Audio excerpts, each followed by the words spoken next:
Hey guys, so today I'm going to be doing my end of the year book haul. This is all of the books that I've purchased in the last half of the year, and I had done one in the summer when it was just like January to whatever month I did it in, books I'd had accumulated in that time period, and now this is just the final set, all the rest of the books that I have purchased this year or have been gifted. So I'm really excited to get into these, and I'm going to start with the books that I got for Christmas because it's the most recent, so it's the most exciting to me, and then I'll just kind of go randomly, I guess, throughout the rest of the books, which you have probably already seen, but probably not the Christmas ones. So first thing, Nathan and I did a Christmas Eve book exchange. His cousin told me about it. It's this Icelandic tradition that on Christmas Eve they exchange books and they spend the evening reading and eating chocolate and just having a really nice cozy time. So that sounded like such a good tradition, something that I wanted to do as well.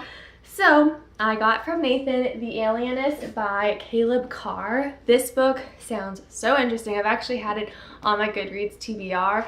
It's kind of like a thriller, a mystery novel. I think it takes place in 1896 in New York City, and it's like a forensics and psychological profiling thing. There's a murderer on the loose, and I think it's about the people who uncover the murder. I did read about 10 pages or so on Christmas Eve night, and so far it starts off like you're already really interested in what's happening and what's going on. So I'm really excited to actually finish this book. I think Nathan did a really good job picking out this book for me. On Christmas Day from Nathan, he gave me the Chamber of Secrets Gryffindor House Edition, which is just so stinking pretty. I love it. Like, I love it so much. Harry Potter is probably one of the only books that I want to collect special editions of just because I love it so much, and this is just so beautiful.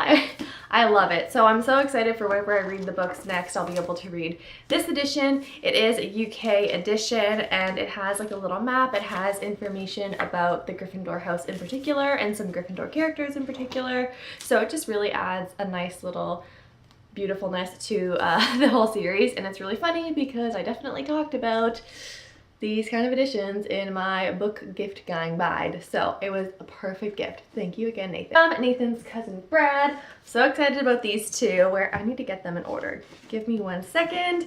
He got me, it is the first 9 volumes of, where are we here? Full Metal Alchemist.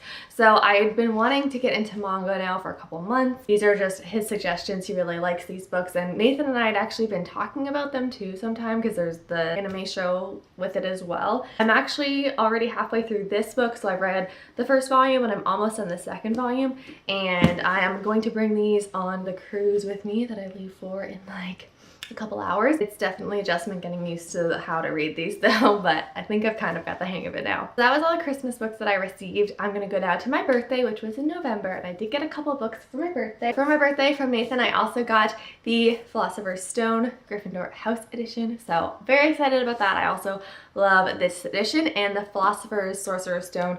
That's definitely the book that I have the most copies of in my book collection, and I'm so happy to add this to it as well. And it's exciting to know that they're going to keep coming out with these editions for the whole series, so I'm pretty sure I'm going to own all of them at some point, because now that I've started, I kind of have to keep going. Elsewhere, it's going to get out of order because I just kind of want to share books that I feel like sharing. I did this in my November wrap-up, but I was kindly sent The Girl They Left Behind by Roxane Valetzos. So this is a World War II historical fiction that takes place in Romania, and it's really more the war, but also post-World War II and just how the country was after the war and everything that they went through. Thank you again for sending this to me because I really enjoyed it. I mentioned historical fiction there. I also want to mention that I actually went out and purchased The Nightingale and reread it by Kristen Hanna, and I made Nathan read it. I talk about this a lot because this recently happened, but very glad that I purchased this because it's just so good. If you want a historical fiction, if you like World War II historical fiction, I would highly recommend this one, pretty much like above all. So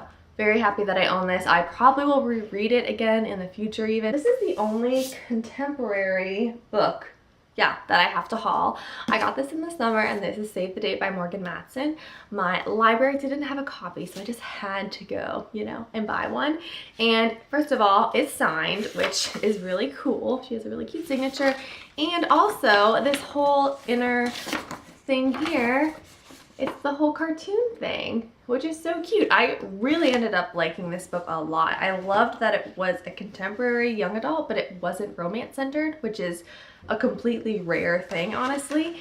And I really loved the family dynamic. I love that it took place over the weekend. It was about a wedding. There was just so much to love in this book. So I'm really happy that I own it because I can definitely see myself reading this next summer. So it's also just like one of the most beautiful little contemporary covers ever. This one, The Night Circus, I'm actually still reading. So I got this when the Instagram Controls My Life video I did. Y'all picked for me to read this, and it was between this and A Man Called Ova. And it's funny because I actually already finished A Man Called Ova, but I haven't yet finished The Night Circus.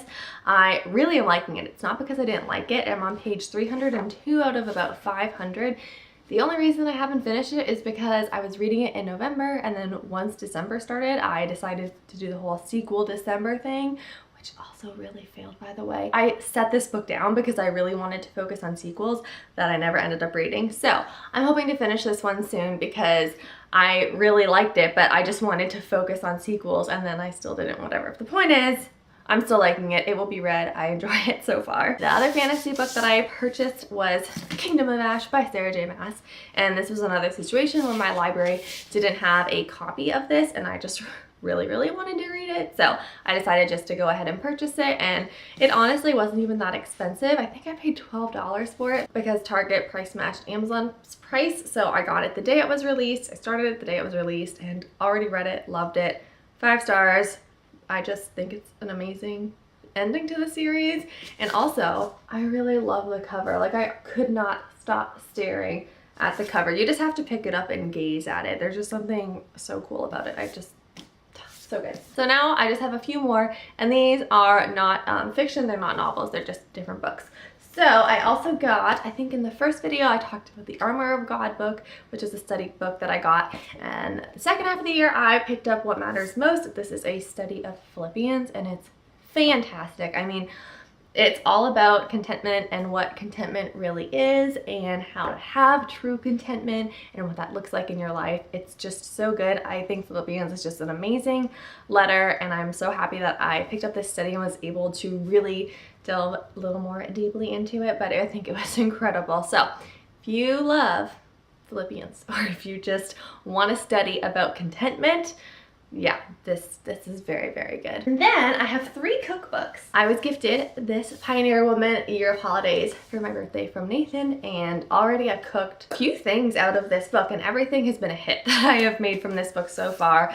I love Ree Drummond. She is seriously just who I want to be in life and who I just want to model my cooking after. I really like her. Like, she's definitely my cooking inspiration. If you have one, let me know who it is, but that is her for me. So I'm so happy that I have this book. Also, I got from, was this for my birthday?